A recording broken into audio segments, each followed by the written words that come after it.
Түз эфирде 5-ші каналдағы чүрмек программасы. Есіңіздерге салып өтөлі. Студиябыздың мейманы бар. Ыршат қаруучу, көп қырдуу талант. Талайбек Кошоков ағабыз. Ассаламу алейкум, құттан кечиңиз менен. Жаңы жылыңыз менен. Алейкум ассалам, жақсы, рахмат. Талайбек, адамдар күнгө, айга, жылга максат план коет экен да. Быйылгы жылда, жыл башында сизге кандай максат пландар болуп атат? Эми бул мындай экен да, бул мусулманчылыкта да мындай бар экен да. Сен Алладан сура, сен максат кой. Алладан тиле дейт экен да. Алла Таала да бул сен сураган нерсе чексиз немеси жок дейт да, чеги жок, канча сурасаң бере берет дейт. Ошого көп эле нерсени сурап атабыз. Буйруса эми үмүт чоң. Эми жылда эмес, келечектен деп айтайын. Жыл болгондо бул жаңы жыл деген бул мындай жаңырып эле жыл да. Муну биз баягы илгери Советтер Союзунан калып калып, бизге жаңы жыл баягы бир жаңы жыл келсе эле жаңырып болуп бир мындай башкача өзгөрүп кетчү болуп. Анан биз андай болбойлу. Бул биз келечектен күтө берели. Келечек бизге берет, Кудай буйруса. Алла Тааладан сурасак, Алла Таала өзү бизди жаратуучу да, бизди колдоочу да, бизге берүүчү да Алла Таала да. Ошон үчүн ошол жака көбүрөөк көңүл бөлөлү эле. Жаңы жылга көп мындай жаңы жыл кактабай деген дейт. Азыркы учурда эс алуудасызбы же жумуш менен алек болуп атасызбы? Жок, азыр эс алуу бизге көптөн бери эс алуу болду. Бизге эми көбүнчө ушул чыгармачылык, анан бир аз спорт. Ошол эки жагын эле азыр мындай экөөнү коштоп алып баратам деген. Жок, эс алуу дегеним азыр лыжа сүйүүчүлөр ошону менен бирге эле тоо койдунда чыгып, кыштын ызгаардуу суугун ушунчалык бир сезгис келген инсандар тоо койдуна карай сапар алып жаткан учур экен да. Мен лыжанын эң фанаты мен элем. Анан бир 2 жыл болду. Кыргызда алып бутумду сындырып алып, ошодон бери. Лыжаданбы? Жок, лыжадан эмес, жыгыл. Анан ошодон бери бир аз бут жакшы болбой атат анан. Бирок от кайнап атат ичте, чыккысы келипчи. Анан баягы лыжа тепкиси келипчи. Анан мен жылына бир 30-40 күн тоодо болчу элем да, баягы мурда. Лыжа тээп ошол 4 ай, 3 ай эме убагында мен 40 күн, 50 күн тоодо болчу элем. Ой, жана 2 күн лыжа тээп келип, мен лыжага барып келдим дегендер, мына Талайбек талашпай эле койгула лыжа. Мен баягы жайда көлгө барып эс алганды анча жактырбайм да. Эмне себептен? Себебин даяктан барасың, сууга 5 мүнөт түшөсүң, чыгып алып жатасың, жейсиң, ден соолукка пайда жок да. Могу тоодо болсо, могу чыгып лыжа тепсең, пайданын баары ошол жерде да. Ден соолуктун, таза аба, кар, лыжа тепкенде дене бүт сезет, бүт эс алат дагы, бүт иштейт дагы. Бул кан жүгүрүү бул адамдын ден соолугуна өтө чоң пайдалуу да, бул пайда нерсе да. Ошон үчүн мен айтат элем, жайда барып алып пиваны ичип көлдүн боюнда жаткандан көрө, кышында барып алып тоодо ошол лыжа тээп, таза абада, таза карда, кардын монтип жыгылып, бабочка этип коюп, бабочка кылып жатканга жетпейт өзүчү. Эң жакшы. Азыркы учурда ушул кышкы туризм ушунчалык элдерди өзүнө чакырып жаткан учуру, эс алып жүргөн мекендештер ошону менен бирге эле чет жактан биздин Алтоозго келип, лыжа тээп, ошону менен бирге эле жаратылышка суктанып жаткан жалпы эс алуучуларга көңүлдүү эс алуу каалайбыз. Биз болсо 5-ші каналдын түз эфиринде жумушубузду алга карай улантабыз. Урматтуу телекөрүүчүм, сизде Талайбек Кошоков болгон сурооңуз болсо байланышка чыгыңыз. 59 20 70 шаарыбыздын коду 312 жана WhatsAppка 0995 23 20 81 деп сактап алыңыз, дагы суроо узатсаңыз дагы болот. Талайканда келиңиз, жагымдуу чыгармаларын аткаралы. Анда эмесе мындай жайра кырлардан бир аз разгон алалы. Башталышы деп,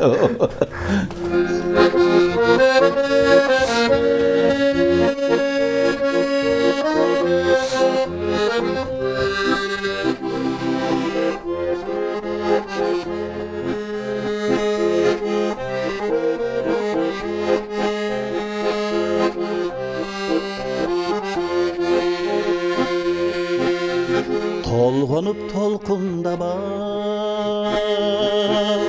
сезимдери, тагдырга башымды ийгип көзүң менен талайсыз махабатка өксүбүгү талантты сүйгөндөрдү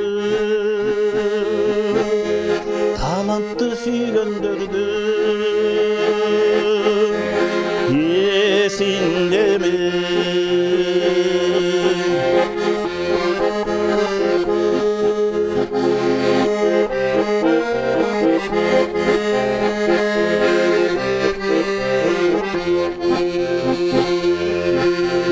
буркурап боздой бербе сезимдери базардан кайтып калган көзүм менен баласын балабасын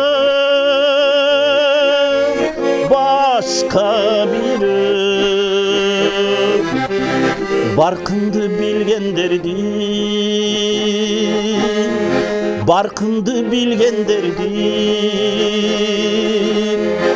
эсиндеби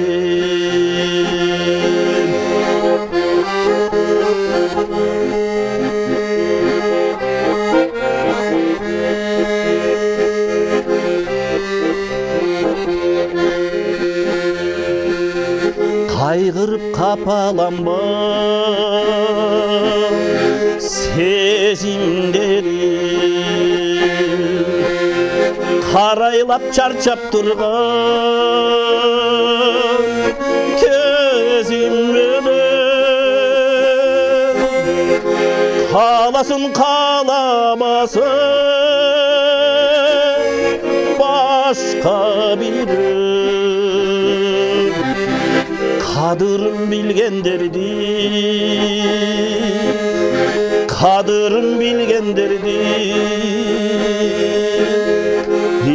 эсиндеби ырымды билгендердин сырымды билгендердин эсиндеби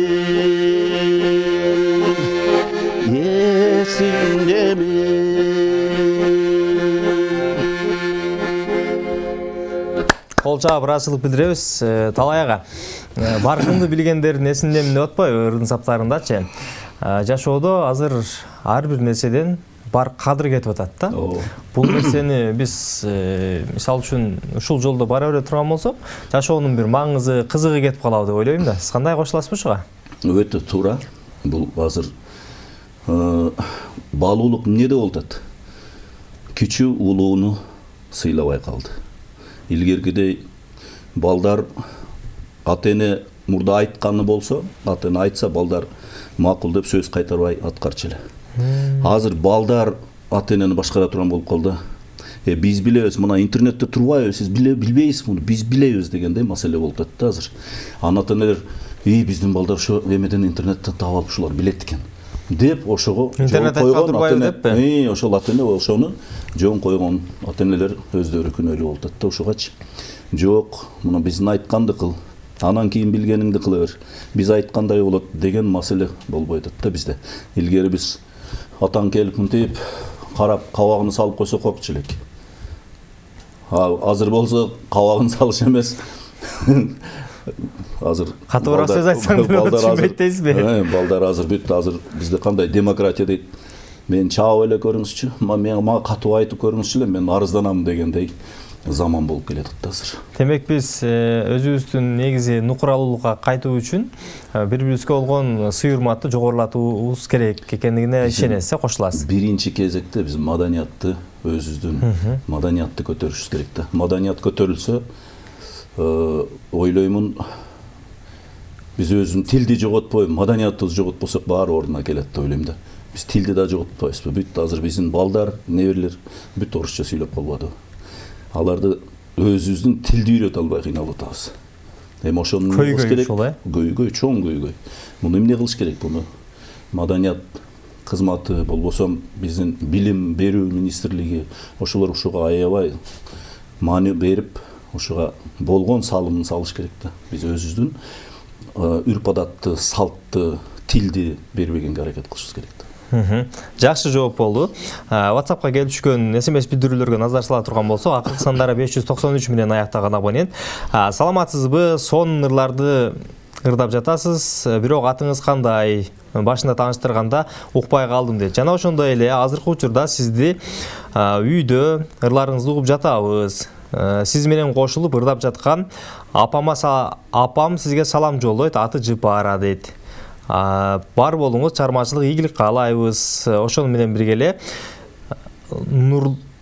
жолдошум Нурлан жана балдарым Нурислам, үйдүн ээси мен Алина Кукеева деп акыркы сандар 593 менен аяктаган абонент SMS билдирүүсүн калтырган. Урматтуу теле көрүүчү, эч кайда алыстабай туруңуз.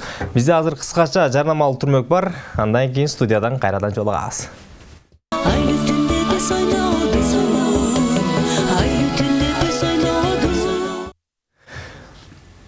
Студиябыздын мейманы Талайбек Кошоков менен маекти улантабыз. Талайга азыр көрөрманыбыз SMS билдирүү калтырбадыбы?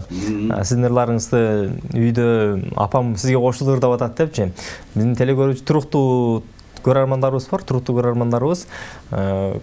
керек болсо ошол келген аткаруучулар менен, ырчылар менен тең жарыша ырдап сыналгын ар жагында дем күч берип турушат да. Азыркы учурда дагы ошондой сезимдер болуп жаткан учуру деп ишенип түрдө айта алам. Анткени мени биздин көрүп жаткан туруктуу көрөрмандарыбыз мени уят кылбайт, сөзүмө кошулушат. Келиңиз бир ырдайлы анда.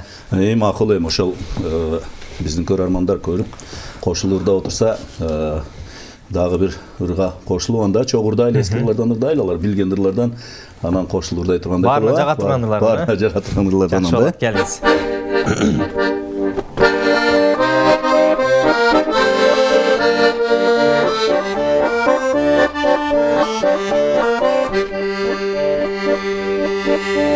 Күттүм мен жол карадым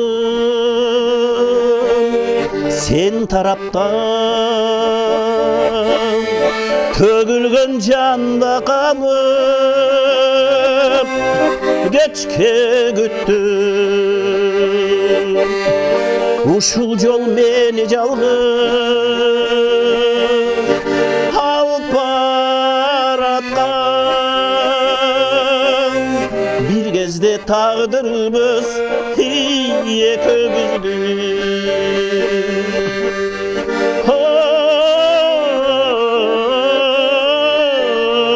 Tağdırımız bir gezde ekөөбүздү.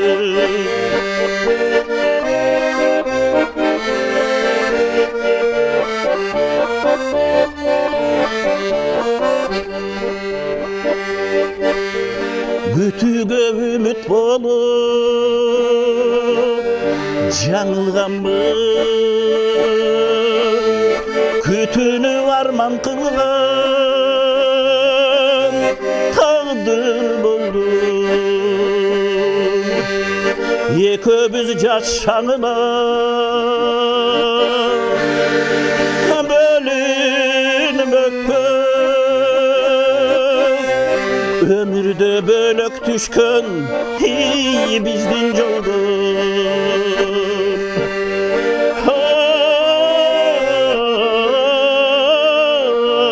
Bölök düşkün ömürde bizdin joldur.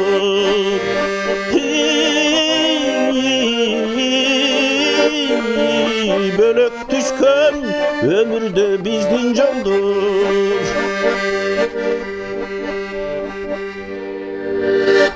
Vale, rahatçılık bildireli. Талайке, көрөрмандарыбыздан келип түшкөн билдирүүлөргө назар сала турган болсок, болушунча ушул улуу муундун аткаруучулары аткарып жүргөн чармаларын аткарып бериңизчи деп суранып атышат да. Ал ошону менен бирге эле кыргыз музыкасында өзүнүн өчпөс орду бар. Жолдошбек Мамажанов деген белгилүү оончу композитор агабыздагы ысым аталып атат бул жакта. Азыр түз байланышта теле көрүүчүбүз бар экен, кабыл алып туруп, андан кийин маек уланталы. Алло, саламатсызбы? Алло, салам алейкум. Алейкум ассалам, кутмандуу кечиңиз менен кош келиптирсиз. Түз байланыштабыз. Рахмат. Мен куттуктоо жолдойм дедим эле. Угуп атабыз сизди. Коскор районунун 85-жылкы балалардын Биыл Арагөл айында 85 балдардын келе жаткан 20 жылдыгы менен куттуктайм. Биыл 85 жыл болгон 20 жылдыгы.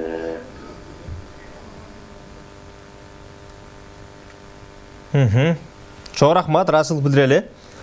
Ошого ылайыктап жакшы, абдан эле жакшы ырлардан ырдап берип койсоңуз болобу? Сөзсүз түрдө суранычтарды орундатабыз. Чоң рахмат, ыраазычылык билдирели. Талайке. Жолошбек Мамажановдун кайрыктары ошону менен бирге эле ал кишинин оондору ар бир музыка сүйүүчүсүнүн жүрөгүндө жашайт да. Анан ошол ар бир инсандын жүрөгүнөн түнөк тапкан инсандын жарык дүйнөгө келген күнү экен эртең 10 январь. Эгер жаңылбасам, былтыр дагы ушул убакта келип Жолошбек Мамажановдун ушул туулган күнү утурлай бир эфир уюштурган элек. Кудайдын буйругу менен бүгүн дагы Кудай буйрса 12ден өткөндөн кийин 10 январь болот. Сиз ошол кишинин чыгармаларын көп карайсыз да? Ооба, мен азыр өзүмдү айтайын деп турдум эле. Эртең ошол менин досумдун агасы Аяш экен болот. Былтырдан мына билинбей 1 жыл өтүп кетти. Былтырдан ошол эфирге чакыргансың. Кеч болсо да Мамарасул экөөбүз келип, эскерип, ырдап кеткенбиз былтыр. Анан Жолошбек биздин агабыз болгон үчүн көп ырларын баягы ырдап жүрөбүз, аткарып жүрөбүз. Анан угуп жүрүп кулагыбызга сиңип калган. Анан ошон үчүн ошол ырларды жакшы көрөбүз. Анан эртең туулган күнү, эртең ошол эскерүү күнү деп туруп жылына эле ошол эмелерге чакырышат, эфирлерге барып ырдап турат элек. Быйыл да эми эртеңке чакырабы билбейбиз, эми бир күн калды, бирок айта элек, мүмкүн эртеңден. Бирок биз алдын ала утурлай жакшы кылдык да. Мына жакшы болду. Азыр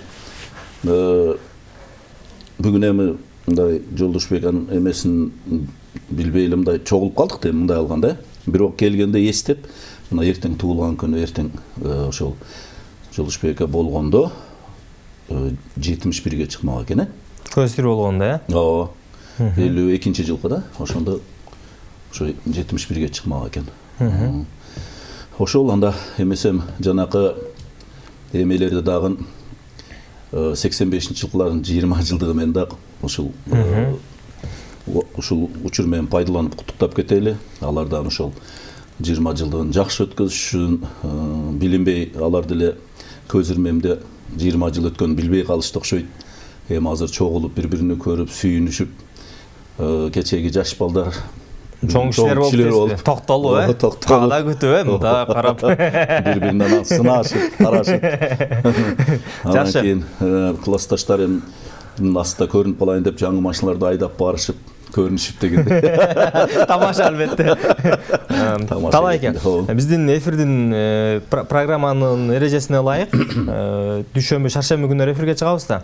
Эртең 10 январда бизде эфир жок болгондугуна байланыштуу Жолошбек Мамажановдун туулган күнүн утурлай эскерүү иретинде ал кишинин өзү жок болсо дагы ырларын ырдап туралды. Бүгүн чакырганыбызда ошондон болчу. Сиз байланышта көрөрманыбыз бар экен, кабыл алалы. Алло, саламатсызбы? Алло. Алло.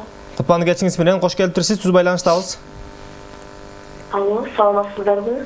Саламатсызбы? Саламатсыздарбы? Саламатчылык, сүйлөңүз. Урматтуу көрөрман, үнүңүз төктөмүрөөк чыгарып сүйлөсөңүз мүмкүн болсо. Саламатсыздарбы? Мен дагы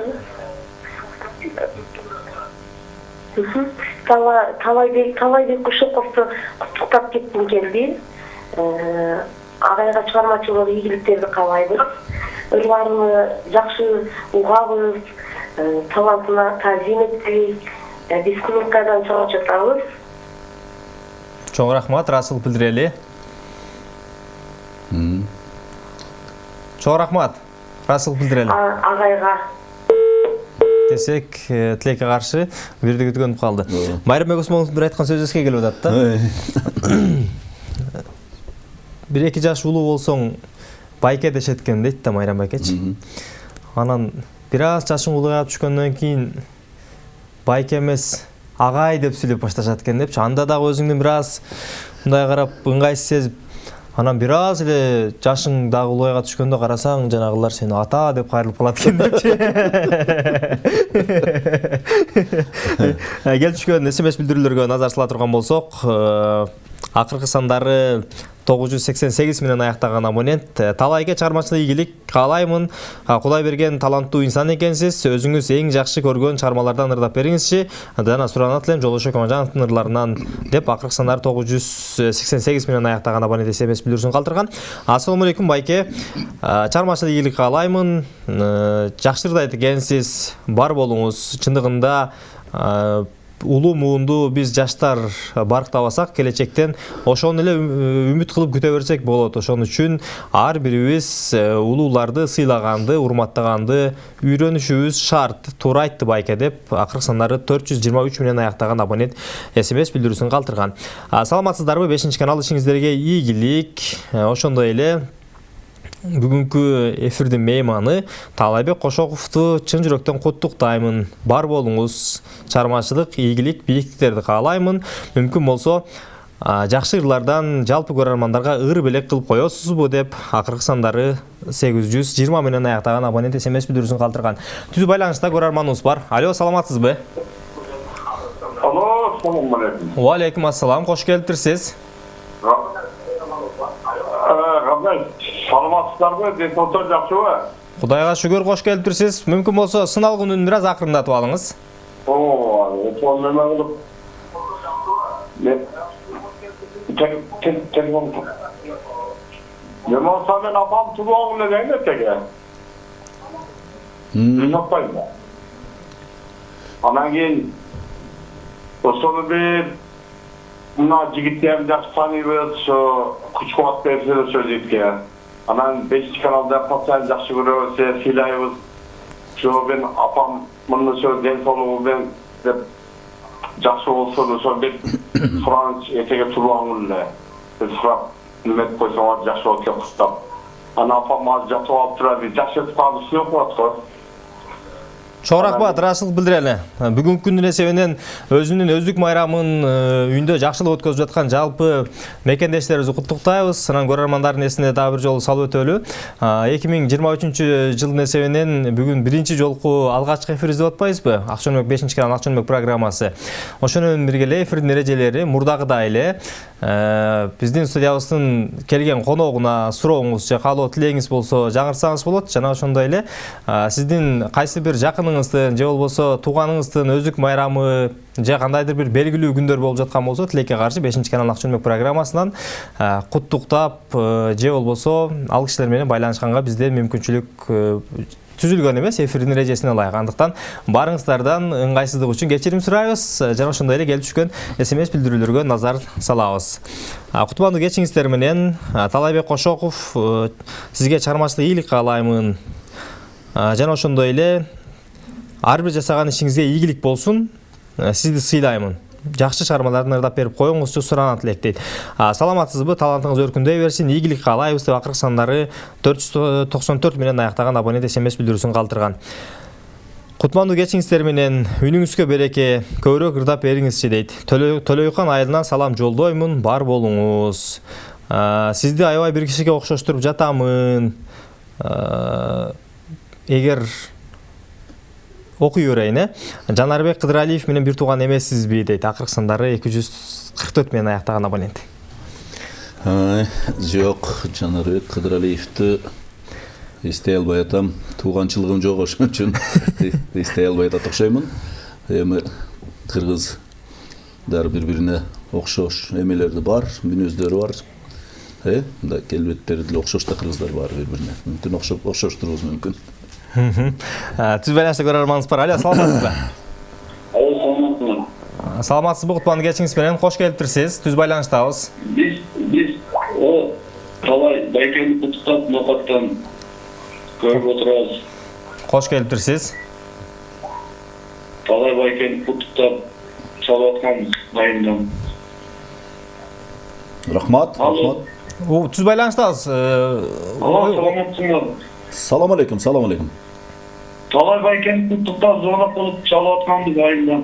Ошонун баарын уктук, түз байланыштабыз. Кош келиптирсиз, урматтуу көрөрман, оюңузду уланта бериңиз. ошол айылдагы братишкалар болот, ошолорду куттуктап көрүп отуруп сени таанып чалып атканбыз. Рахмат.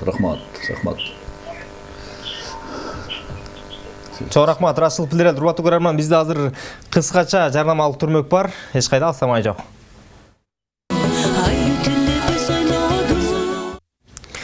Жолдошбек Мамажанов тууралуу сөз козгодук эле, маектештик эле. Дал ошол инсандын чыгармаларынан көрөрманга тартууласак кандай дейсиз? Анда ошол агайыбызды эскерип, Айша экөөбүздү эскерип, ошол эл баары кошулурдай турган кылып туруп эл билген ырлардан ырдайлы. Чогурдай эле? Анан эл билбеген ырлардан жаңы баягы көп элге таркабаган ырлардан. Көп ырдалбаган ырлардан. Макул да.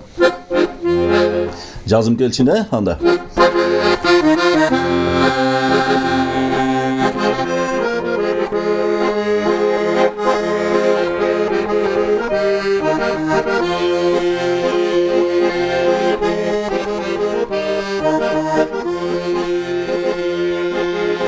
Kaydan жүрүп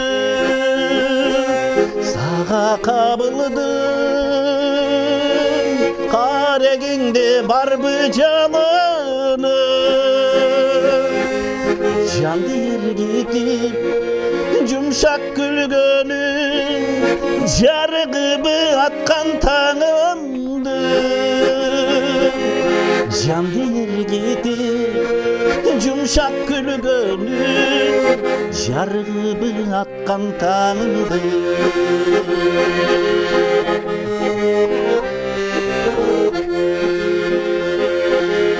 Бул болсунбу куштар багымбы, анда келип кончу шагымбы, кучагымдан орун берейин, күттүм эле күгүн сагынып, кучагымдан орун берейин, күттүм эле күгүн сагынам.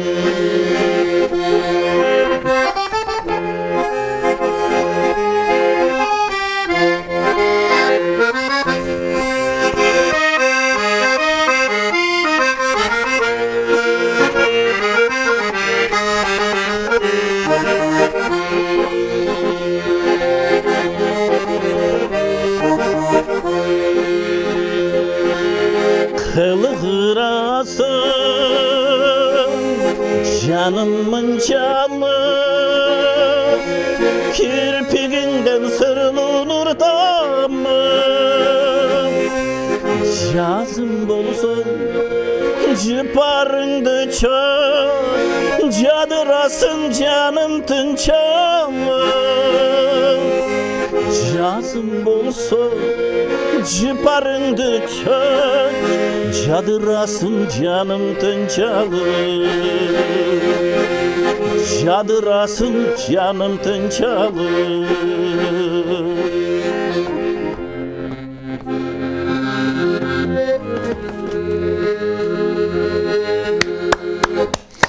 Сыртта кычыраган кыштын чилдеси ызгар суук, а бирок 5-арал менен сиздин үйүңүздө жылуу атмосфера, жагымдуу маанай. Студиябыз мейманы ырчалкаруучу, көп кырдуу талант Алайбек Кошоков, белгилүү оончу, композитор Жолдошбек Мамажановдун жазым келчи аталышындагы чыгармасын жалпы көрөрмандардын өтүнүчү боюнча жаңыртып өттү. Келип түшкөн билдирүүлөргө назар салалы. Ару Кутман кеч, урматтуулар, ишиңерге ийгилик, Шабдан Талайкеге чыгармачылык чоң ийгиликтер коштосун, талантыңызга таазим мүнүңүз өчпөсүн, Рыспай акенин, Жолдош акенин арбагы колдосун, бар болуңуз деп, кадимки аткаруучу кыргыз музыкасында өзүнүн орду бар Акыл Куштаев СМС билдирүү жиберген. Рахмат. Түз байланышта көрөрманыбыз бар. Алло, саламатсызбы? Алло. Алло. Кутмануу кечиңиз менен түз байланыштабыз. 5-арал ак чөнмөк программасы. Угатабыз сизди. Саламатсызбы? Саламатчылык, кош келиптирсиз. Алло. Саламатсызбы? Саламатчылык, кош келиптирсиз. Түз байланыштабыз. Мен Талайбек Кошоковдун доосу Мамытбек Мамажанов. Mahmut Bey, Mamacanlık'tan Mına. görüp oturamam. Ünüden tanıdık. Hoş geldiniz Mahmut Bey'e. Görüp oturamam. Rahmat ayt koyun dedim de tamam. Koşok var. Uğatağız sizde. Uğatağız, rahmatlı. Oyunuzdu antaveriniz. Aram 5. kanal sizlerden kanalın arka stüdyanın arkadağın rahmat. Men özüm çalayın dep ayttım bile. Muna özüm aldım ala çıkıp tutuktap uşunday turgan gününe eskeri oturasızlar. Rahmat sizlerge. Tallaybek Koşakov sizge çıkarmaçılık iyilikler bolsun. Rahmat.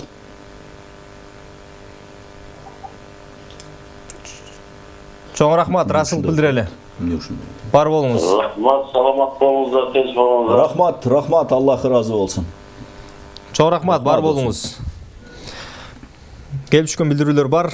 Саламатсыздарбы? Таалай Кеге Ноокат районуна караштуу Нарай айылынан Шеркуловтордун салам жолдойм деп Нарай айылында жалпы жашап жаткан инсандар, биз сизди сыйлайбыз, бар болуңуз. Жана жагымдуу чыгармалардан ырдап берүүңүздү суранабыз деп акыркы сандары 565 менен аяктаган абонент SMS билдирүүсүн калтырган. Ассаламу алейкум, 5 канал, сиңиздерге ийгилик каалайбыз. Бар болуңуздар, ар дайым эле. Элдин эсинде калган ырларды ушинтип тартуулап жүрө бериңиздер, бар болуңуздар деп Оштон Маады айылы кыргызчек деп акыркы сандары 859 менен аяктаган абонент SMS билдирүүсүн калтырган. Кандайсыздар, ишиңиздерге ийгилик каалаймын. Талай иниме чыгармачылык өркүндөй берсин, аман болсун. Жараткан даражасын бийик кылып, ар бир жасаган ишине ийгилик коштосун деп акыркы сандары 716 менен аяктаган абонент SMS билдирүүсүн калтырган. Дагы бир SMS билдирүүгө назар салабыз дагы, андан кийин музыкалык чыгарма сураналы Талайбек Кошоковдон. Ассаламу алейкум, кутмандуу кечиңиздер менен Ысык көлдөн чоң салам сизге аба дейт. Талайбек аба, эки дүйнөнүн жакшылыгын каалайм. Кудай деген адам экенсиз, өзүңүзгө жаккан ырлардан ырдап бериңизчи. Жолдошбек Омажановдун ырларын жакшы ырдайсыз чындыгында деп акыркы сандары 191 менен аяктаган абонент SMS билдирүүсүн калтырган. Саламатсыздарбы? Кутмандуу кечиңиздер менен 5 канал, ишиңиздерге ийгилик каалайбыз, жаңы жылыңыздар менен дейт. Чоң рахмат. Талай эке, талантыңызга таазим. Сиздин өзүңүздөй инсандар көп болсун. Мүмкүн болсо, кайсы жердин кулуну болосуз, жана жакшы чыгармаларын ырдап бериңизчи деп акыркы сандары 117 менен аяктаган абонент SMS билдирүүсүн калтырган. Дагы бир SMS билдирүү бар. Кутмандуу кечиңиздер менен Талай байкеге талантына таазим. Мүмкүн болсо эски ырлардан ырдап бериңизчи. Себеп дегенде эски ырлар көп ырдалбай калып жатат деп акыркы сандары 313 менен аяктаган абонент SMS билдирүүсүн калтырган. Талай эке негизи эле ушул улуу муундун белгилүү оончулардын ырлары көп ырдалбай калып атат да. Көпчүлүк басым. Эми кээ бир инсандар тарынбасын, жеңил ырларга болуп кетип атат да. Ооба. Эми азыр сөз берип койдук, эми Жолдошбек экен бир мындай анча белгисиз ырларынан ырдап берейин. Себеби дегенде биринчиден майрам, жаңы жыл келди. Бул бир майрам. Экинчиден эми баарын майрамдап атыштыр. Биринен эже апабыз туулуп аттыр, бирөөнүн эмеси болуп аттыр, 20 жылдык болуп аттыр, дагы бирөө дагы көп суроолор болду. Ошолорго майрамдык белек деген Жолдошбек экен бир ыры бар, азыраак ырдалып жүргөн. Ошону аткарып берейин мен анда. Баарын майрам менен куттуктап, кандай дейсиң? Жакшы болот, Талайбек эке. Сөзүңүзгө аралжы, бизде азыр кыскача жарнамалык түрмөк бар экен, жарнамадан келип ырдайлы. Болду. Урматтуу телекөрүүчү, алыстабаңыз, жарнамалык түрмөк бар азыр.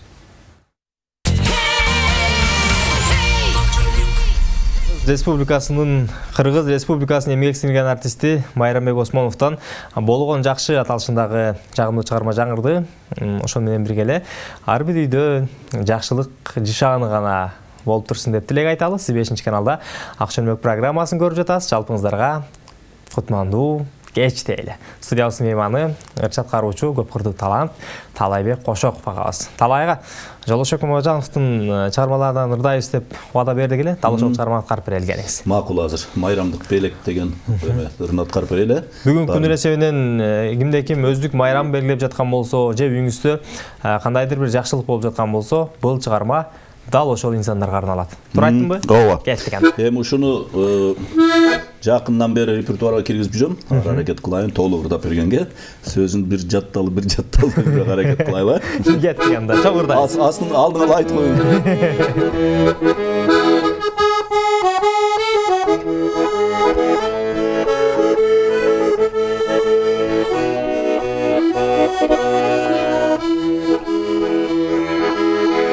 Gül tappadım solboy turgan, gülzarlardı kıdırıp, tür tappadım oңboy turgan, kara birim kızı. Tür tappadım oңboy turgan, kara birim kızı. Gül sunsan da mayramından, hal gülü bir gün taştalar. Jıl ötkön söngüşül mayram, kayraдағы baştalar. Jıl ötkön söngüşül mayram, kayraдағы baştalar. Nay nay nay nay nay, nay nay nay nay nay nay nay, nay nay nay nay nay. Belek alıp bersem dağı, baluluğun kalaysın, jıl aylanıp mayram gelse, canı belek samaysın. Jıl aylanıp mayram gelse, canı belek samaysın.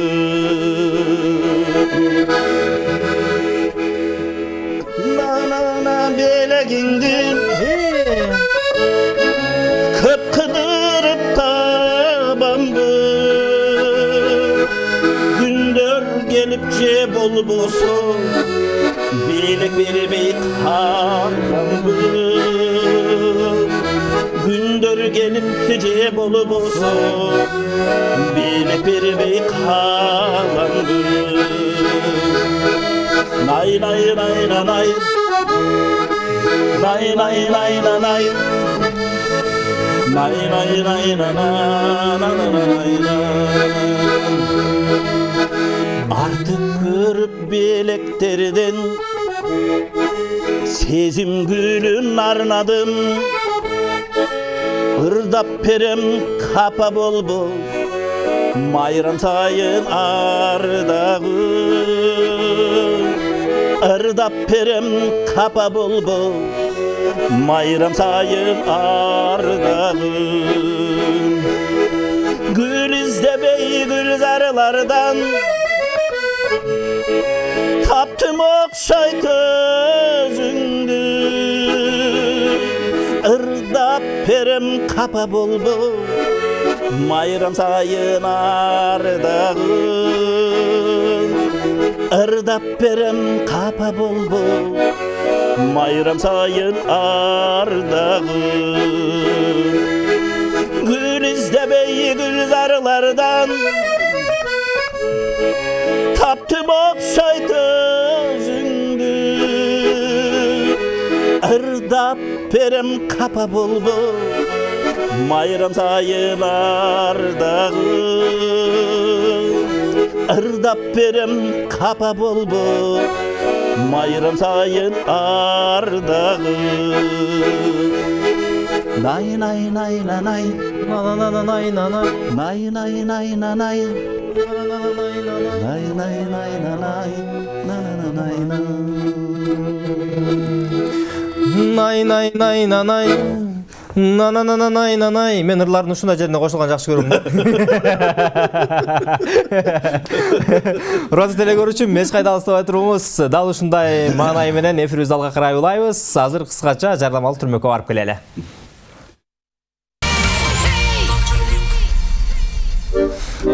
Негизи элибиз айтылат эмеспи? Үйгө келген мейманды, конокту дастарконың менен эмес, кабагың менен, маанайың менен жакшы тосуп ал депчи. Эгерде сенин маанайың жакшы боло турган болсо, келген коногуң таарынбай сага ыраазы болуп кетет. Канчалык дүрдүйүм жемиштин баарын коюп дастарконуңду жайнатып салсаң дагы, маанайыңдан, кабагыңдан кар жаап турса, анын баары эч нерсеге арзыбай калышы ыктымал депчи. Ошон үчүн бүгүнкү күндүн эсебинен өз үйүндө коноктосуп, жакшылык жашаанын үстүндө отурган көрөрмандар болсо, дастарконуңуздарга береке жана конокторду кабагыңыздар менен жакшы затыңыздар дейли. Келип түшкөн билдирүүлөр бар, назар салалы. Урматтуу телекөрүүчүм, тилекке каршы WhatsApp'ка телефон чалуу жасаганга болбойт. Бизге чаланган SMS билдирүү калтырыңыз. Түз байланышка чыгуу үчүн 592070 шаарыбыздын коду болсо 312 жана WhatsApp'ка 0995 23 2081 деп SMS билдирүү калтырасыз. Кутмандуу кечиңиздер менен 5-канал. Саламатсызбы? Талайбек Кошоков. Чыгармачылык ийгилик каалайбыз жана Талайбекке сизден суранабыз. Мүмкүн болсо Жолдошбек Мамажановдун кайрыктары, саптары эске келип атат дейт. Бул дүйнөдө эң жаман деп аталса керек эле, эгер мен жаңылбай жаткан болсом дейт. Ал ошол ырдырдап бериңиздерчи. Суранат элек Кадамжайдан чоң салам сиздерге деп акыркы сандары 632 менен аяктаган абонент SMS билдирүүсүн калтырган. Саламатсыздарбы? Кутмандуу кечиңиздер менен 5-канал ичиңиздерге ийгилик каалайбыз. Жана ошондой эле Талайбеке сизге узун өмүр, үнүңүзгө береке, ден соолукта болуңуз деп акыркы сандары 707 менен аяктаган абонент өзүнүн SMS билдирүүсүн калтырган. Кошоков Талай, сага ийгилик, ден соолукта бол, курсташың таш көмүр деп акыркы сандары 911 менен аяктаган абонент SMS билдирүүсүн калтырган. Талай экени куттуктап койгулачы. Нарай айылынан Жомпурт уруусунан Жопурт деп жазып коюптур көрөрманыбыз. Жопурт уруусунан Ташан акенин баласы куттуктайт деп акыркы сандары 021 менен аяктаган абонент SMS билдирүүсүн калтырган. Ассаламу алейкум, кутмандуу кечиңиздер менен Талайбек, талантыңа таазим, чыгармачылык ийгилик. Эртең жасаган ар бир ишиңе ийгилик болсун. Сени азыр биз Лейлек районунун Булакбашы айылынан көрүп жатабыз. Эртең күнкү Жолдошбек Мамажановдун туулган күнүн, төрөлгөн күнүн турлап бүгүн жакшы шаң кылып жатасыңар. Ушундай улуу инсандарды ар дайым эл алдында айтып жүргүлө. Жана ошондой эле Жолдошбек Мамажановдун ырларынан көбүрөөк ырдап бергилечи мүмкүн болсо деп ишиңизге ийгилик деп акыркы сандары 705 менен аяктаган абонент SMS билдирүүсүн калтырган.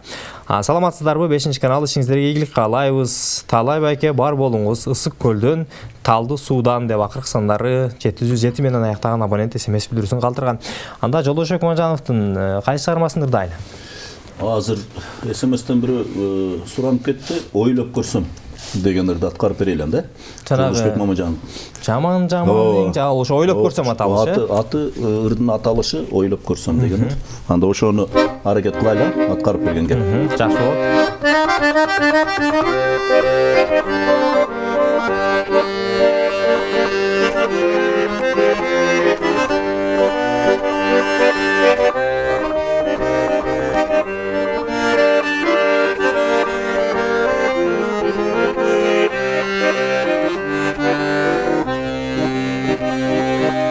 Ойлоп көрсөң эң жаман, чоң жоготу, чоң күтү, кыз баланын жанынан өтүп кетсе чоң сүйүү.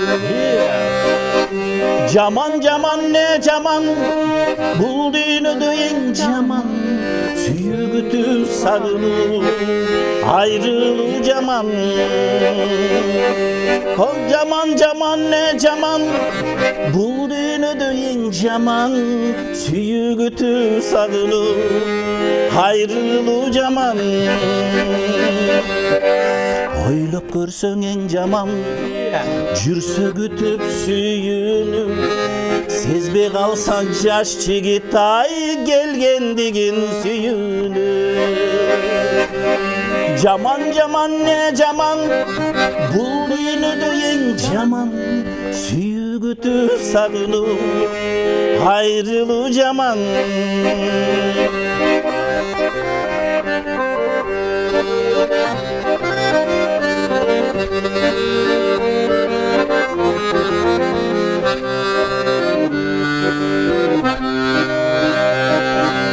Ойлоп көрсөң эң жаман, жетип сүйүп курагы, келсе кетсе махаббаттан кудду жийде бурагы. Жаман жаман не жаман, бул дүйнөдө эң жаман, сүйгүтү сагынуу айрылуу жаман. Барынан да эң жаман, адамдын жашпы карыбы, бош турса жаз түнүндө ай жаздыгымдын жарыбы. Жаман жаман не жаман, бул дүйнөдө эң жаман, сүйгүтү сагынуу жалгыздык жаман. Ох жаман жаман не жаман, бул дүйнөдө эң жаман, сүйгүтү сагынуу жалгыздык жаман.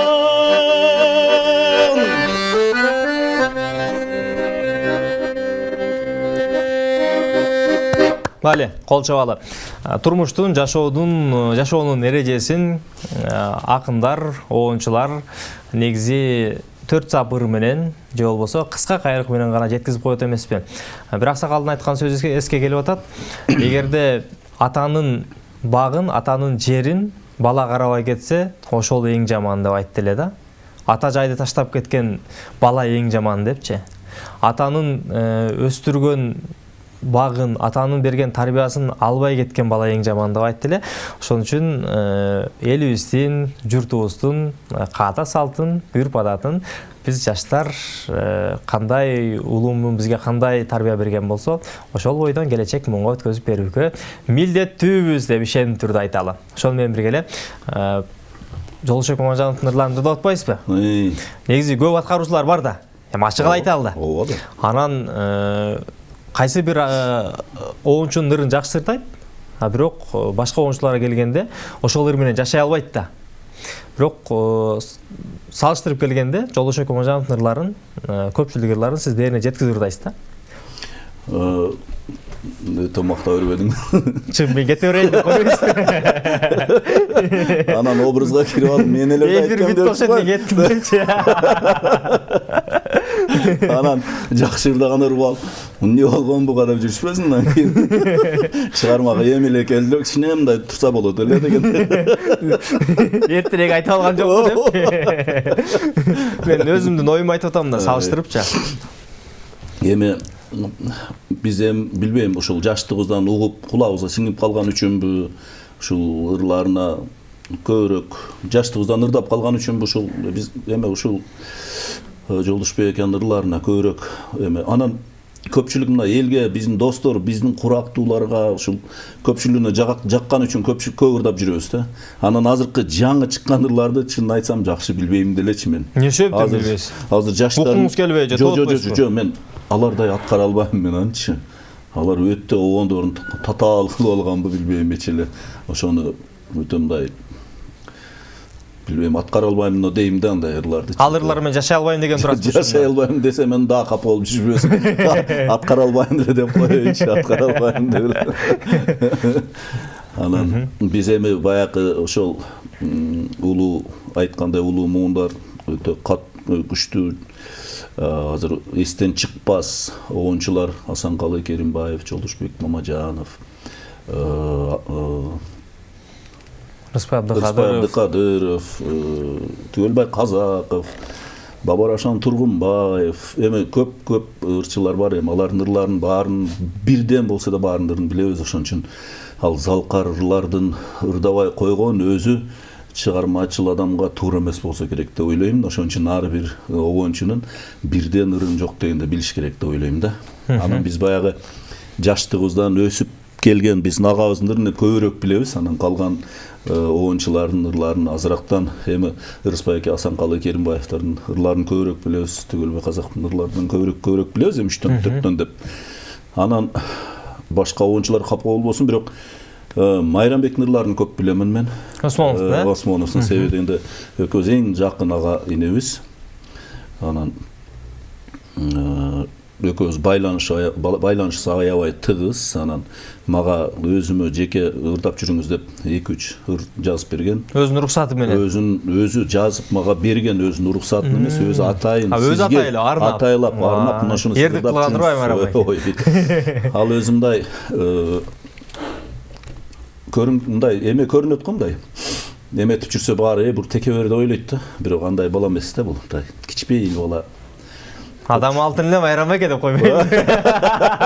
Алданбаң десең, алданбаң. Жок, экөөбүз таанышкандан бери жакшыбыз эми. Мен бүт эле көпчүлүк эле ырчыларды, оончуларды көбүн эле тааныймын. Ага ине болуп жүрөбүз, бирок экөөбүз мамилебиз жакшы, таза. Анан азыр деле ошол бир ырдын үстүндө экөөбүз иштеп атабыз. Буюрса жакында бүтөт деп ойлойм эми. Анан орустарда макал бар, а 3 года ждут дейт. Анан 3 жыл ичинде бүтөт деп коюп күтүп жүрөм. Түз байланышта көрөрманыбыз бар. Алло, саламатсызбы? Алло, Кутманды кечиңиз менен. Байланыштасызбы, урматтуу көрөрман? Саламатсызбы? Десек тилекке каршы алыстап кетти, урматтуу көрөрман. Байланышка чыгаардан мурда өзүңүз сынагыдан олагыраак кармап алыңыз деп айтып өтөлү эрежелерди. Келип түшкөн смс билдирүүлөр бар. Акыркы сандары 101 менен аяктаган абонент. Ассаламу алейкум, Талай экеге Көкжар айылынан салам, ишиңизге ийгилик, өзүңүзгө ден соолук каалайбыз. Мүмкүн болсо ата-энелерге ардалган ырлардан ырдап бериңизчи. Чоң рахмат, бар болуңуз деп көрөрманыбыз өзүнүн смс билдирүүсүн калтырган. Саламатсыздарбы? Кутмандуу кечиңиздер менен Талай байкенин ден соолук каалаймын, чыгармачылыгына ийгилик каалаймын. Бар болуңуз, ар дайым ушул улуу муундун ырларын ырдаганыңыз укулуктуу болот. Бар болуңуз деп акыркы сандары 762 менен аяктаган абонент смс билдирүүсүн калтырган. Түз байланышта көрөрманыбыз бар. Кабыл алабыз. Алло, саламатсызбы? Алло. Кутмандуу кечиңиз менен. Саламатсыздарбы? Саламатсызбы? Кош келиптирсиз. Кутмандуу кечиңиздер менен. Бирге болсун. Мен Талайды куттуктап коеюн деп чыктым эле. Угатабыз, кош келиптирсиз. Атым Жеңиш. Жеңиш болсун. Жолдош балдар болобуз. Кош келиптирсиз. Талай чыгармачылык ийгилик каалайм. Рахмат, рахмат. Ден соолукта болуңар дайым. Рахмат. Ушундай өтүп кеткен жакшы жүрөктөн жанагы орун алган ырчылардын ырларын кайра жандандырып жүрөбүр. Рахмат. Небере чеберенин күнүгүчүн көр, кыздардын кызматын көр, уулдардын сыйын көрүп, бактылуу карлыкка жеткирсин Кудайым. Рахмат, рахмат. Элине тилеп кылсаң тилегиңдин баарын Кудайым кабыл кылсын. Рахмат, рахмат досум. Чыгармачылык ийгилик каалайм дагы бир жолу. Рахмат. Чоң рахмат. Расыл билдирели. Талай байке, көрөрманыбыз мындай смс билдирүү жөнөтүп тур да. Акыркы сандары 800 менен аяктаган абонент. Кутмандуу кечиңиздер менен Талай байкеге ден соолук каалаймын. Аябай сонун таланттуу ырчы экенсиз. Мүмкүн болсо Жолдошбек Мамажановдун Элестер деген ырын ырдап берсеңиз аябай жакшы болот эле. Бар болуңуз, үнүңүз өчпөсүн. Чындыгында Жолдошбек Мамажановдун ырларын жана өзүңүз айткандай эле ар бир аткаруучунун, оончунун, композиторлордун ырларынан аткаруучулар милдеттүү түрдө билүүсү керек. Антпесе уят болот деп смс билдирүүсүн калтырган. Кутмандуу кечиңиздер менен саламатсыздарбы? Ишиңиздерге ийгилик. Жолдошбек Мамажановдун айылынан болобуз, Кара дөбөдөн бизге аябай жакшы эфир болуп жатат. Сүйүнүчтөбүз, кубанычтабыз. Жолдошбек Мамажановдун ырларын аткарып жатканыңыздар биз үчүн сыймык.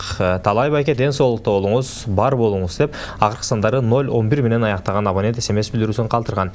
Саламатсыздарбы? Талай байке, ишиңизге ийгилик. бар болуңуз. Жолдошбек Мамажановдун жана ошондой эле көз өтүп кеткен оончулардын, аткаруучулардын, композиторлордун ырларын элдин жүрөгүнөн түнөк таап ырдап жүрө бериңиз. Рахмат деп акырсанары 248 менен аяктаган абонент SMS билдирүүсүн калтырган. Элестерди ырдайлы анда, сиздин репертуарыңызда болсо. Элестерди ырдап берели анда. Макул, жана Майрамбекти аябай эстеп калгыла элек. Майрамбектин ырынан бирди аткарып берейин дедим эле. Азыр эми элестерди аткарып берип коелу суроолор боюнча андай.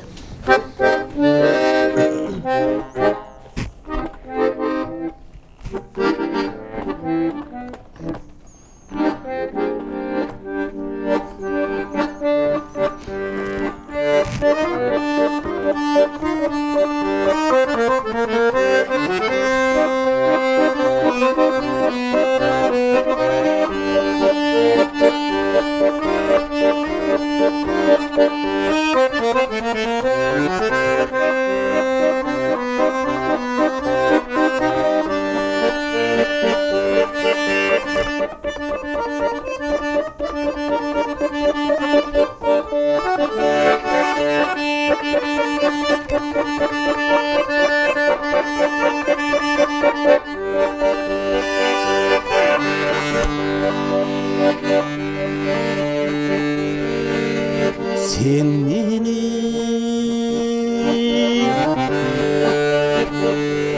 uzatıp baracaktın Haç poçuda hiçbir sırdı kayrağatın Gütemin seni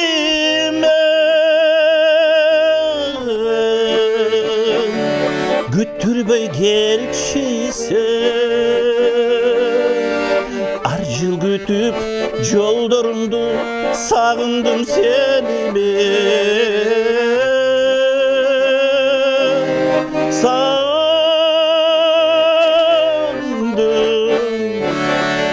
seni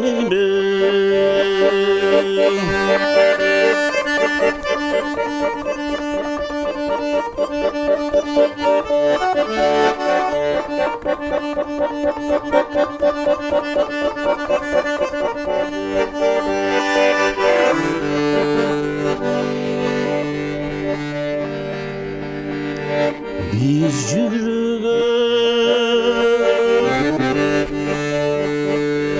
Aylı tündür artta kaldı Biz yüzgün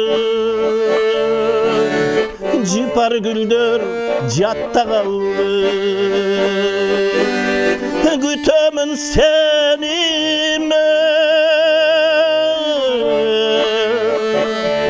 Güttürbey gelçisi Arjıl gütüp joldorundu Sağındım seni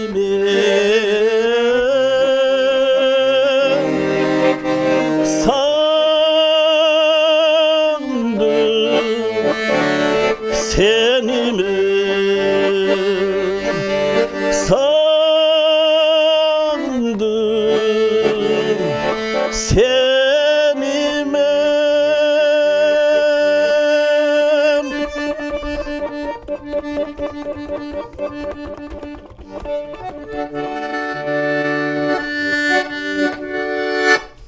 Вали, қол чабады. Талабек, дал ушул элестер деген чыгармага, эгер мен жаңылбасам, өзүңүз ырдап клипте тарткансыз, ушул Жолдошбек Мамажановдун ырларынан дагы азыр заманбап стилде ырдап, клип тартайын деген дагы максат пландар барбы? Жолдошбек Мамажановдун ырларына клип тартканмын мен эмеге Ак Батага клип тартканмын. 4-5 ырына тарттыңыз, Ооба. Анан ойлоп көрсөм деген ырыны ошого неме жанакы сюжет даярдап атабыз азыр ошол ырга. Анан ырларын көп эле баягы ырдап жүрөмүн эстрада жаатында дагы. Анан буйруса эми баарына клип тартып чыгарып койгонго убактынын эме жетпей атат да мындай. Убакыт жетпей атат. Эмесем баарын эле жасагың келет, баарын эле бүтүрүп салгың келет. Бир шарттарга байланыштуу, билөлүк шарттарга байланыштуу тиричилик Оокат деген нерсе жетпейт экенсиң да. Бар бир турмуш өзүнүн Турмуш өзүнүн угуна салып алып кетет экен да. Биз аракет кылат экенбиз, бирок зарыл жумушту биринчи бүтүрөт экенсиң да. Ушундай болуп калат экен да. Жакшы. Саламатсыздарбы? 5-канал жаңы жылыңыздар менен дейт. Жаңы жылда сиздерге жаңы ийгиликтерди, жаңы бийиктиктерди каалайбыз. Ар дайым эле 5 болуп жүрө бериңиздер деп акыркы сандары 316 менен аяктаган абонент SMS билдирүүсүн калтыргандагы мынтип улаган. Талай байка, ассаламу алейкум. Мен сизди сыйлаймын. Азыркы учурда үй бүлө мүчөлөрүбүз менен сизди көрүп отурган учурубуз. Ар бир ырдап жаткан ырыңыз чындыгында жүрөккө жеткиликтүү деңгээлде болуп жатат дейт. Майрамбек Осмонов менен мамилем жакшы дедиңиз. Ал инсан сизге жеке өзү атайын ырларды арнап берди деп айттыңыз. Мүмкүн болсо Майрамбек Осмоновдун ырларынан ырдап бере аласызбы? Бишкекте Марс деп акыркы сандары 316 менен аяктаган абонент SMS билдирүүсүн калтырган. Талай байке таланттуу бурч экенсиз, ишиңизге ийгилик. Жаңы жылда жакшы ийгиликтер коштосун, өнөрүңүз өркүндөй берсин, бар болуңуз деп SMS билдирүүсүн калтырган. Саламатсыздарбы? Үнүңүзгө береке, сизге ийгилик, эски ырларды көбүрөөк ушинтип ырдап жаңырта бериңиз деп 311 менен аяктаган абонент SMS билдирүүсүн калтырган. Майрамбек Осмонов жөнүндө сөз болду эле. Келиңиз, Майрамбек аганын чыгармаларынан. Майрамбек Осмонов, мен бир немени текстти окуп отуруп мен айттым, Майрамбек, баарына эле ыр жазып берип атасың, мага деле бир ыр жазып берип койсоң болот эле десем эле экөөбүз отурам. Отурсаңыз деп калды. Бир китепти ачып эле бир текст көрүп эле. Мына ушу сонун экен сөздөр, тексти сонун экен. Ушуну бир эметели деп. Экөөбүз эртеден кечке чогуп отурганбыз, ошону оон чыгарган чак эметкичек. Бир күн чогуп отуруп анан ошол ыр чыккан. Ошол жерде эле отуруп эле ошол сөздөн кийин эле отуруп мага ошол ырды чыгарып берген да. Анан аны дагы ырдап жүрөм. Анан азыр аткарып берейин деген ыр бул бир жеңеме арнап дагы бир ырды ырдап жүрбөйсүздөрбү деп туруп. Анан бир эжеке бар эле, эмеде иштеген, университетте иштеген. Экөөңүздөр ушуну бир дуэт кылып ырдап чыгып койбойсуздарбы, мен ушул ыр жазып берейин деп. Дагы бир ыр жазып берген да. Анан ошол бул аялдарга арналган ыр дейт. Ошону жеңеме арнап ырдап жүрүңүз деп эметти да. Анан эмесинин сөзүн мындай маани берсем өтө мындай эме экен да. Маанилүү ыр экен да. Анан болбосо ушуну деле эметип берчи деп ушинтип эки ыр эметип калды да. Бири Майрамбек өзү үй бүлөсү менби, башкасы менби таарынышып табышкандагы ыр чыккан, таарынышып табыштык деген. Ошол ырды мага чыгарып берди, шуну сиз ырдап жүрүңүз деп. Анан экинчиси ошол жеңелерге, аялдарга дегеле аял затына арнап ырдап жүрүңүздөр деп туруп, жүрө бер дайым бийик бойдон деген жазып берген. Эмесем ошо Майрамбекти да эстеп калдыга. Анан ошол жигиттин да ырларынан бирин аткарып берейин. Жакшы болот. Ал эми күчтүү обончу эми тоготпосо да анча туура эмес болсо да чыдап угуп коет,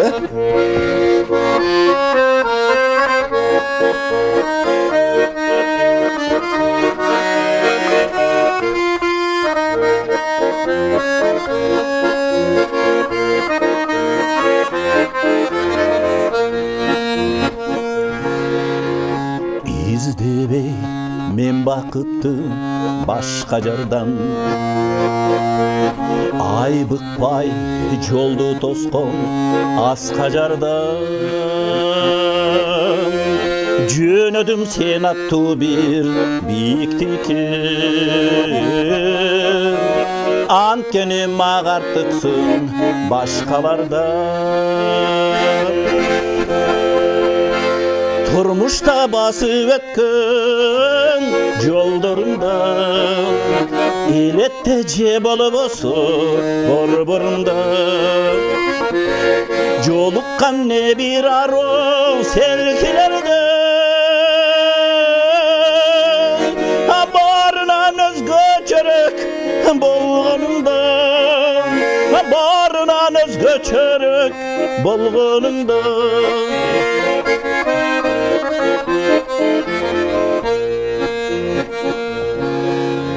Tartılam tartılıdan can basımdan Kıynalam kıynalığандай kan basımdan Bu kıynomağa rahat ant kendegi Süyümün süybey koyu al basımdan Turmuşta bası ötkün yollarında Elette cebal bası borborumda Jolukkan ne bir arı sevkilerde Barınan özgü çörek bolganımda Barınan özgü çörek bolganımda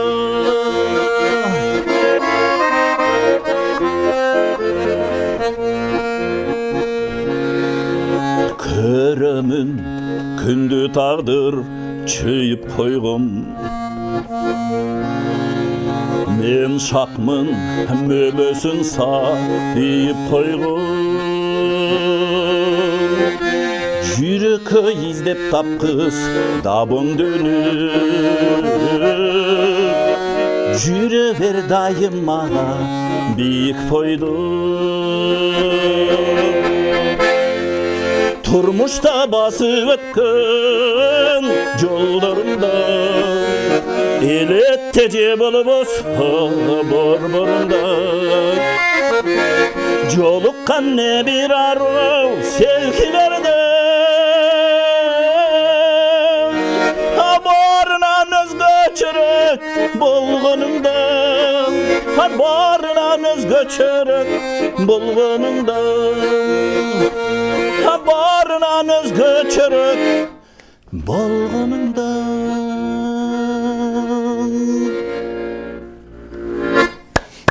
Bali бармамыз.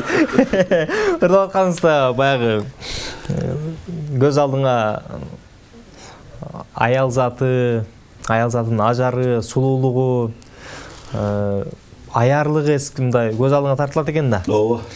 Баягы сүйгөн адамың эми сүйүүнүн да көп түрү бар да. Энени сүйөсүң, аялды сүйөсүң, баланы сүйөсүң, кызды сүйөсүң дегендей. Ошол мен үчүн бардыгы бийик да, мен үчүн ошолор. Ошолорду элестеп туруп бурдайм. Билбейм, көп эле берилип кирип кетип атам. Мүмкүн ичине ашырып жүрүп атамбы, мындай жөнөкөйрөөк ырдаш керек, билбейм, мындай образга кирип кеттим окшойт азыр. Жакшы аткаруу болду. Кутмандуу кечиңиздер менен тунук эфирге каалайбыз.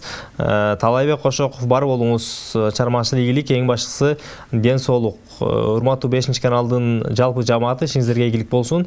Акчөлмөк программасы кайсы күндөрү болот? Мүмкүн болсо айтып өтүңүздөр же Акчөлмөк программасы дүйшөмбү, шаршемби күндөрү, 1-3 күндөрү. Биринчи дүйшөмбү, шаршемби кайсы күн эле деп эстей албай аткандарга понедельник, среда күндөрү кечки саат 9:30-дан 11-ге чейинки аралыкта түз эфирде кызмат көрсөтөбүз. Келип түшкөн билдирүү бар. Саламатсызбы? Кутмандуу кечиңиздер менен Асанкалы Керимбаевдин ырларынан мүмкүн болсо ырдап бериңиздерчи. Талантыңыз ташкындай берсин. Бар болуңуз, үнүңүзгө береке деп акыркы сандары 112 менен аяктаган абонент SMS билдирүүсүн калтырган. Каракулжадан ысык салам. Талайбек акеге салам жолдойм. Өмүрүңүз узун болсун, эч качан оорубаңыз. Эң негизгиси ден соолук. 5 каналдын жалпы жамааты ишиңиздерге ийгилик, бар болуңуздар, бай болгула. Ал эми силердин ар бир эфириңер Кыргызстан боюнча, дүйнө жүзү боюнча жаңырып турсун. Каракулжадан салам жолдойбуз деп акыркы сандары 760 менен аяктаган абонент SMS билдирүүсүн калтырган.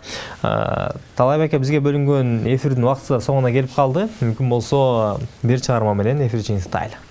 Бир чыгарманы эми кайсы чыгарма менен жыйынтыктайлы? Өзүңүз ырдайм деп же болбосо көп ырдалбай жүргөн чыгармалардан болсо. Анда мен кайрылы ошол элдер эски ырлардан деп калгандан анан сүрөтүңөн аткарып берип коем кайрылы. Жолдошбек мырзанын Ошол менен жыйынтыктайлы. Жакшы болот.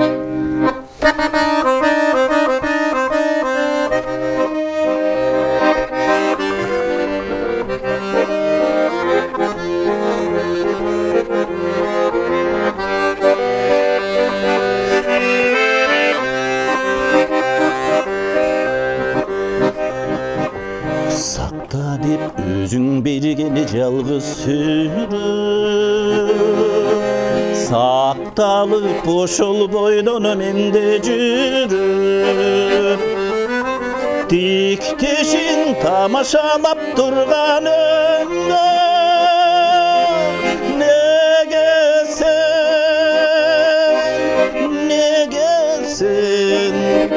неге сен түштүң экен күлүмсүрүп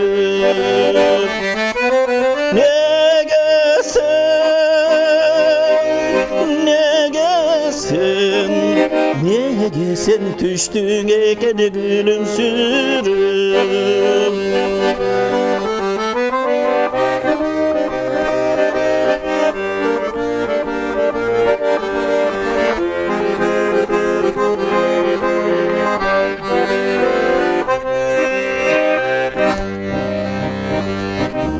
күні шекті қарап күткөн жүріп сезімдер бір башқача ой түшіріп өкінем сен қайрылмай кеткеніңе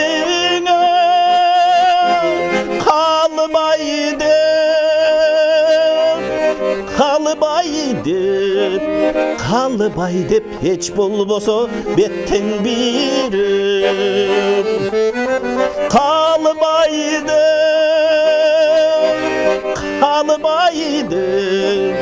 қалыбай деп еч болбосо беттен бирip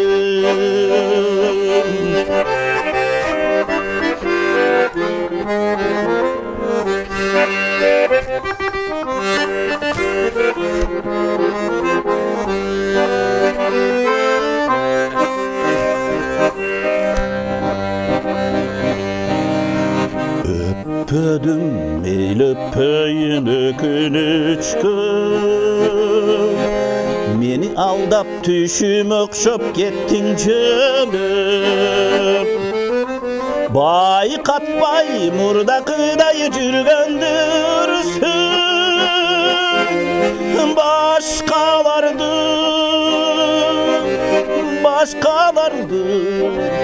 Başkalardın жүрөгүнө башың жөнөп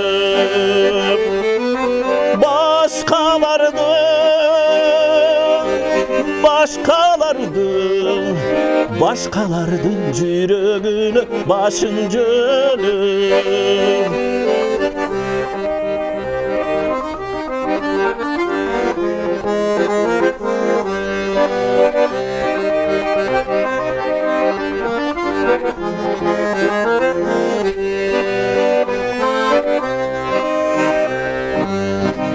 Эгерде болсо бирөө менден бөлөк Жеге тытып сүрөтүңдү жебөртөмөк Мен тытпайм күнөө сенде Сүрөтүң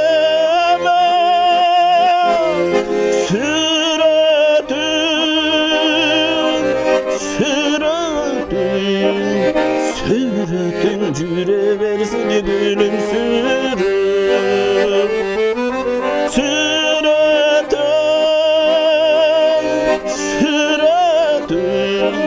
Сүрөтүң жүрө берсин күлүмсүрүп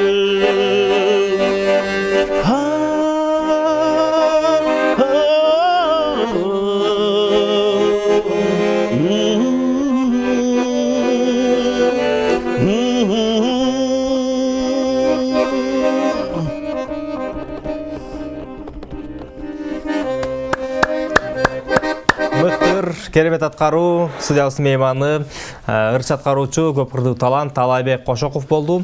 Талайга сизге чоң рахмат, ишиңизге ийгилик, ден соолук болсун. Улуу инсандарды канчалык сыйласаң, жаштардан ошону күтөсүң дейт эмеспи? Жолошбек Омажанов арабызда жок болсо дагы, ал инсандын атын атап, мынау Кудай буйрса эртең туулган күнү утурлай бүгүнкү кечте жагымдуу маек, жакшы ырларды аткарып бергениңиз үчүн сизге ыраазычылык билдиребиз. Бар болуңуз, ден соолук, ийгилик, бийиктерди каалайбыз. Рахмат, силер да ушу чакырып, ошол улуу залкарларды эстеп, ушинтип чыгармачылык кишилерди чакырып, ошолордун ырларын ырдатып, таланттуу ырчыларды чакырып ушул жерге ырдатканыңар силерге дагы ишиңерге ийгилик, жамаатыңар менен аман болгула. Рахмат, чоң рахмат. Келген ушул жылда өнүп өскүлө. Чоң рахмат. Мындан ары дагы чоң ийгиликтер болсун. Жаңыдан койгон бир максаттар болсо ошолор бар ишке ашсын. Чоң рахмат. Айтып коеюн деп айтпайын эме, кемки да айтайын эме. Бар болуңуз. Ошол негизи эле ден соолук болсун. Ден соолук болуш үчүн эмне кылыш керек? Машыгыш керек, спортто жүрүш керек. Манан туура тамактаныш керек. Туура тамактаныш керек. Бул эң чоң, эң биринчи негизги нерсе ушул. Туура тамактануу. Чоң рахмат. Урматтуу теле көрүүчүм, ушун менен 5 каналдын Ак чөмөк программасынын 2023 жылдын эсебинен алгачкы эфирин жыйынтыктайбыз. Ар бириңиздердин үйүңүздөргө ийгилик, тынчтык, ошол менен бирге эле өлкөбүздө, Ала Тообузда бейпилчилик өкүм сүрсүн. Бүгүнкү эфирде мен Шабдан Гүлжегидов алып бардым. Программанын режиссеру Аскар Бактыбек жана үн режиссеру Кыялбек Султанов агаларым болду. Барыңыздарга ыраазычылык билдиребиз. Кайрадан эфир аркылуу амандашканча саламатта туруңуздар. Бар болуңуздар.